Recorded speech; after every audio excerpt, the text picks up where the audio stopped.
প্রিয় দর্শক, আপনাদেরকে স্বাগতম জানাচ্ছি এটি নিউজের নিয়মিত আয়োজন ইয়াং নাইট অনুষ্ঠানে। এখানে আজকে হোস্ট হিসেবে আছি আমি অনিক খান।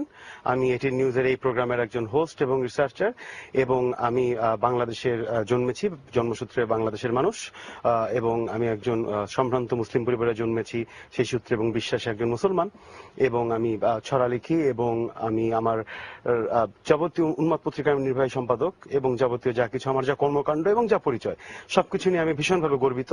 আমার পরিচয়টা বিস্তারিত দেওয়ার কারণ হচ্ছে, আজকের বিষয় হচ্ছে যে তাণ্ডব রামুতে তোলপাড় ফেসবুকে যে তোলপাড়টা হয়ে গেল। তাণ্ডব কি হয়েছে এটা আমরা সবাই জানি, সব পত্রপত্রিকাতে দেখেছি আমরা, এবং টেলিভিশনে দেখেছি, রেডিওতে শুনেছি।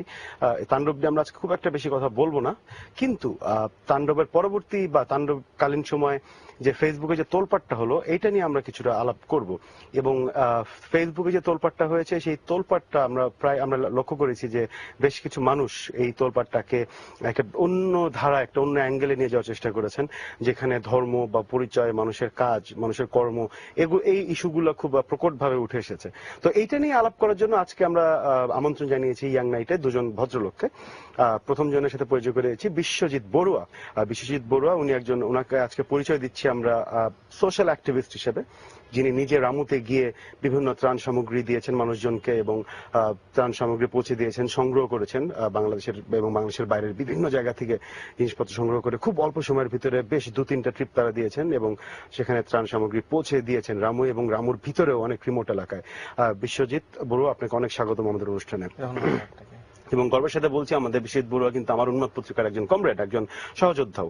আর সেই সঙ্গে আছেন আরেকজন ভদ্রলোক, যে হচ্ছে কি ফেসবুকে যে তোলপাড়টা হলো, এই তোলপাড়টা জন্য দায়ী, এই ষড়যন্ত্রের জন্য কিছুটা তাকে দায়ী করা যায়। সেই ভদ্রলোক, তার নাম রাজীব হাসান চৌধুরী। তাকে আমরা পরিচয় দিচ্ছি আজকে একজন ইন্টারনেট অ্যাক্টিভিস্ট হিসেবে, কিন্তু তার আরেকটি পরিচয় হচ্ছে তিনি CEO and managing director for Cogito marketing solutions limited, right? Rajeev ভাই, আপনাকেও আবারও স্বাগতম ইয়াং নাইটে। আমরা কয়েকদিন আগে আপনাকে ডেকেছিলাম, বিভিন্ন বিষয়ে আলাপ করেছি, কিন্তু আজকে আবার এই বিষয়ে আলাপ করতে বাধ্য হলাম আপনাকে ডাকতে।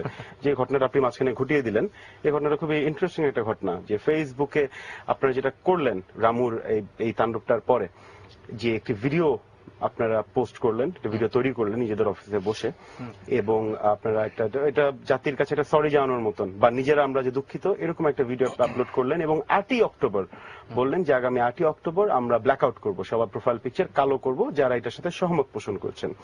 এবং অনেকেই ব্ল্যাক আউটে অংশ নিলেন, এবং অনেকেই অনেক তালি এবং অনেক গালি আমরা পেয়েছি। যদিও তালি বেশি আমি ব্যক্তিগতভাবে দেখেছি, আমার যে ফেসবুকের নেটওয়ার্ক, সেটাতে 1,20,000-এর মতো মানুষ আছে, তার ভিতরে অধিকাংশ লোকই তালি দিয়েছেন, কিন্তু গালির সংখ্যাও কম নয়। আমরা মূলত গালি নিয়েই আজকে আলাপ করবো। তো রাজীব ভাই, প্রথমে যদি আমরা বিশ্বজিতের কাছে যাই।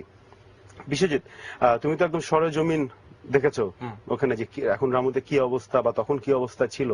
তোমার প্রথম অভিজ্ঞতাটা বলো, যে তুমি খবর পেলা, তারপর তুমি যাওয়ার পরে তোমার দেখার পরে অভিজ্ঞতাটা কেমন ছিল? আচ্ছা, আমি প্রথম খবর পাই আসলে যেদিন ঘটনাটা ঘটে, সেদিন রাত 2:30টার দিকে আমার কাছে একটা এসএমএস আসে যে রামুতে ধরনের কয়েকটা বুদ্ধিস্টের বাড়ি এবং কিছু টেম্পল পুড়িয়ে দেওয়া হয়েছে। তো আমি এসএমএসটা পেয়ে আসলে অতটা গুরুত্ব দিই না, কারণ এই ধরনের এসএমএস আসে অনেক সময়। আমি ভাবছি এটা হয়তো ফেক বা কোনো কিছু। সকালবেলা ওঠার পরে বিডি নিউজে দেখলাম প্রথম নিউজটা, এবং আমার পরিচিত অনেকে ফোন আসলো, এবং তখন আমি আসলে নিশ্চিত হতে পারি যে না, খুব খারাপ কিছু একটা ঘটে গেছে। তারপর তো টেলিভিশন এবং মিডিয়ার মাধ্যমে জানতে পারলাম যে না, খুবই খারাপ একটা সিচুয়েশন ওখানে হয়েছে, এবং 144 ধারা সম্বন্ধে ওখানে জারি করা হয়েছে এরপরে, এই ঘটনার পরে। তো 144 ধারার সাথে তোমার কি সম্পর্ক? মানে তুমি তখনই রওনা দেবা, এরকম কোনো প্ল্যান ছিল? না, আমি আসলে ক্ষতিটা কিরকম হয়েছে এই জিনিসটা সম্পর্কে তখন ক্লিয়ার ছিলাম না। যখন দেখলাম যে না, খুবই ম্যাসাকার অবস্থা, এবং ওখানকার লোকজনের থাকার জায়গা নেই, খাওয়ার জায়গা নেই, তখন আমার মনে হলো যে ওদের জন্য কিছু একটা করা দরকার। হ্যাঁ, আমার যতটুকু সামর্থ্য আছে, আমি সাথে সাথে আমার এই কাজিন, আমার 2-1 ফ্রেন্ডের সঙ্গে যারা খুব ক্লোজ, তাদের সঙ্গে যোগাযোগ করলাম যে কি করা যায়। ওরা বললো যে এখন তুমি কি করতে পারো, 144 ধারা চলতেছে, তুমি যেতে পারবা না, এই টাইপের ফিডব্যাক আসছে। তারপর আমি বললাম যে না, 144 ধারা সারা জীবন থাকবে না, 3-4 দিন পরে তুলে দিবে। আমরা এখন থেকেই আমাদের কাজ শুরু করে দিই। আমরা যখনই দেখবো যে 144 ধারা তুলে দিচ্ছে, তখনই আমরা সাথে সাথে ওখানে একটা অ্যাটেম্প নিবো যে কিছু একটা করার জন্য। তো ফেসবুকে আমি স্ট্যাটাস দিলাম, হ্যাঁ, যে আমি যাচ্ছি, এরকম একটা প্ল্যান করছি আমার ইয়েদের সাথে, আপনারা যদি আপনাদের সাহায্যের হাত প্রসারিত করেন তাহলে ভালো হয়। রাইট। তো ভালো ফিডব্যাক আসলো এবং মোটামুটি আমরা 5 দিনের মধ্যেই অনেক রিলিফ, অনেক মানুষের হেল্প আমরা পাইছি। লোকজন তাদের বাসাতে কাপড় চোপড়, খাওয়ার দাওয়ার, চিরা, দই মুড়ি, মানে আমরা একটা লিস্ট করছিলাম যে এখন ওদের ড্রাই ফ্রুট দরকার, মানে কাপড় চোপড় পরে এক কাপড় আছে সবাই, কাপড় চোপড় দরকার, তারপরে হচ্ছে এই টাইপের জিনিসপত্র, মানে ফার্স্ট এইড যেগুলো ওষুধপত্র দরকার, এইসবই লিস্ট আমরা দিছি এবং এই জিনিসগুলো আমরা পাইছি। ক্যাশ টাকা অনেকে নিয়ে গেছে। আচ্ছা, রিলিফে আমরা পরে আসি, কিন্তু ওখানকার অবস্থাটা কেমন দেখলা? যে ওখানকার অবস্থা আমি তো আসলে মানে ছবি পত্রিকা যাচ্ছে সেটার উপরেই বেস করে যেটা যাচ্ছে, খুবই খারাপ অবস্থা। আর সাইটে যাওয়ার পরে ওখানে যখন আমি গেছি লাস্ট বৃহস্পতিবার, আগের বৃহস্পতিবার যখন রাতে রওনা দিয়ে পৌঁছালাম, দেখছি যে ওখানে একদম পুড়ে ছাই হয়ে গেছে, একটা গ্রাম একদম পুড়ে ছাই হয়ে গেছে, অনেক কিছু নাই। আচ্ছা, হ্যাঁ, তো খুব খারাপ লাগছে আর কি ওখানে। আচ্ছা, তো এরপরে আমরা রাজীব ভাই আপনার কাছে আসছি, কিন্তু তার আগে আমি একটা ফোন নিতে চাই। দর্শক, আপনার পরিচয়টি দিন, আপনার প্রশ্নটি করুন। জি, আসসালামু আলাইকুম। ওয়ালাইকুম আসসালাম। আমি যশোর থেকে রানা বলছি। জি। আমার প্রশ্ন দুই সম্মানিত অতিথির কাছে, যে আজকে যেহেতু আপনাদের বিষয় রামু প্রসঙ্গ, তো এখানে আমি গতকালকে সমীকরণ নামে একটা অনুষ্ঠান দেখেছি, সেখানে জানতে পারলাম যে বিএনপির যে এমপি আছে সেখানে বর্তমানে, সে যথেষ্ট চেষ্টা করেছে যারা বিক্ষোভকারী তাদেরকে প্রতিহত করতে, সে লাঠি হাতে নিয়ে বা তার নিজের পিস্তল সে বৌদ্ধদেরকে রক্ষা করার চেষ্টা করেছে। কিন্তু এই বিষয়টি কেন গোপন করা হলো, আর এ নিয়ে কেন এখন রাজনীতি চলতেছে? আর আচ্ছা, দর্শক, ঘটনা কি উদ্ঘাটন হবে কিনা? দর্শক আপনাকে অনেক ধন্যবাদ। আসলে আজকে আমাদের বিষয়টা হচ্ছে গিয়ে কিন্তু ফেসবুকে তোলপাড়, এটাকেই আমরা বেশি ফোকাস করছি, কারণ আমরা রামুর তাণ্ডব এবং এখানে বিএনপি, জামাত, আওয়ামী লীগ বা সরকার, বিরোধী দল এইসব নিয়ে এত হাওয়াও শুনে ফেলেছি আমরা ইতিমধ্যে, এবং আমাদের বাংলাদেশের সচেতন যারা তরুণ আছেন, আমার ধারণা তাদের একটা বদভ্যাস আছে যে বেশি পুরানো জিনিসটা, মানে পুরানো জিনিস লেবু বেশি কচলাতে চায় না, যে কারণে কিন্তু আমাদের একটা টক শো আমরা বলি না, খুব একটা টক চিন্তা হয়ে যায়। রাজনীতিতে না যাই, সেটাই রাজনীতি আমাদের জীবনের অংশ, এখান থেকে বেরো হওয়ার আমাদের কোনো উপায় নাই রাজীব ভাই।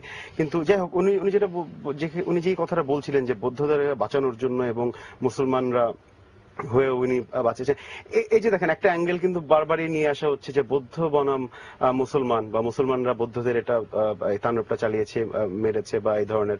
তো এই ক্ষেত্রে বিশ্বজিৎ বড়ুয়া, তুমি তো তোমার কাছে আমি জানতে চাই যে তোমার একটা অভিজ্ঞতার কথা বলছিলে যে ওখানে একজন ভদ্রলোক, উনি মুসলমান ভদ্রলোক, হ্যাঁ, যেখানে পরিচয়টা, এখানে এই পরিচয়গুলো কিন্তু এখানে আসল না, এখানে আসলটা যে দাঁড়ায় যে হচ্ছে আমি কোন পক্ষে যাব, আমি কি আমি মুসলমান হয়েও, মানে যারা ভাঙচুর করেছে তাদেরকে কি ঠিক মুসলমান বলা যায় এভাবে নাকি? আসলে আমি তো আসলে অনেক, আমার ফ্রেন্ডের মধ্যে অনেকে মুসলিম আছে, আমি যেটা দেখছি যে যারা ওখানে অ্যাটাক করছে, মানে আমি প্রথম যেদিন সাইটে গেছি সেদিন শুক্রবার সকালবেলা, আমার মানে এই ধ্বংসলীলা দেখে আমার প্রথম যেটা মনে হয়েছে যে এই কাজগুলো যারা করছে তারা সুস্থ মানুষ না, তারা মানসিকভাবে অসুস্থ। মানে একটা সুস্থ মানুষের পক্ষে, মানে একটা ফেসবুক পোস্টিং এর জন্য, সত্যি মিথ্যা এটা পরের কথা, মানে এটা তো পরে আমরা জানতে পারতেছি আসলে এই জিনিসটা সাজানো ঘটনা। একটা ছোট একটা ঘটনার কারণে একটা মন্দির 10-12টা বিহার পুরাই দিবে, বৌদ্ধ বিহার পুরাই দিবে, একটা গ্রাম পুরাই দিবে, এটা আসলে কোনো সুস্থ মানুষের কাজ না। যে করেছে সে, তার পরিচয় একটাই, সে একজন ক্রিমিনাল, সে একজন ক্রিমিনাল। এছাড়া তার এবং সে শুধু বুদ্ধদের জন্য, বুদ্ধিস্টদের জন্য ক্রিমিনাল না, সে আমাদের দেশের জন্য ক্রিমিনাল, আমাদের জাতির জন্য ক্রিমিনাল। তাদের মানে এই গুটি কয়েক লোকের কারণে কিন্তু আমরা আসলে জাতি হিসেবে, মানে কি বলবো, কলঙ্কিত এবং লজ্জিত। এবং যে মেসেজটা কিন্তু রাজীব ভাই আপনারা দেওয়ার চেষ্টা করছিলেন। আমি একটু প্রথম থেকে যদি একটু বলি যে আমরা আসলে এই ঘটনাটা হওয়ার পরে খারাপ লাগাটা ছিল, কিন্তু তারপরে যখন বিভিন্ন ইন্টারন্যাশনাল মিডিয়াতে মানে বাংলাদেশ সম্পর্কিত যে নিউজগুলো আসছিল, সেগুলা কিন্তু মানে ডিরেক্টলি বাংলাদেশের সেকুলারিটি নিয়ে প্রশ্ন আসছিল, যে বাংলাদেশ আসলে একটা সেকুলার দেশ না, এখানটাতে বুদ্ধিস্টরা সেফ না, অথবা অন্য কোনো ধর্মের মানুষজন সেফ না। এই নিউজটা কিন্তু আমাদের জন্য আসলে খুব ভয়ঙ্কর, তাই না? মানে এখানে যেটা বিশ্বজিৎ সাহেব বললেন যে টেররিজম আসলে কোনো ধর্ম থেকে আসতে পারে না, মানে এটা আসলে আমাদের মতো, আমরা যারা কিছুটা পড়াশোনা জানি, কিছুটা দুনিয়াদারির খবর রাখি, যেখানে যা ঘটছে সেগুলো হচ্ছে এক্স্যাক্টলি উনি যেটা বললেন না, যে সুস্থ মানুষের পক্ষে এটা আসলে করা সম্ভব না। কোথাও মুসলিমদের উপরে যদি কোনো অ্যাটাক হয়, অথবা বুদ্ধিস্টদের উপর অ্যাটাক হচ্ছে, অথবা অন্য কোথাও যেগুলো হয়েছে, এগুলা কোনোটাই আসলে কোনো সুস্থ মানুষের করা না।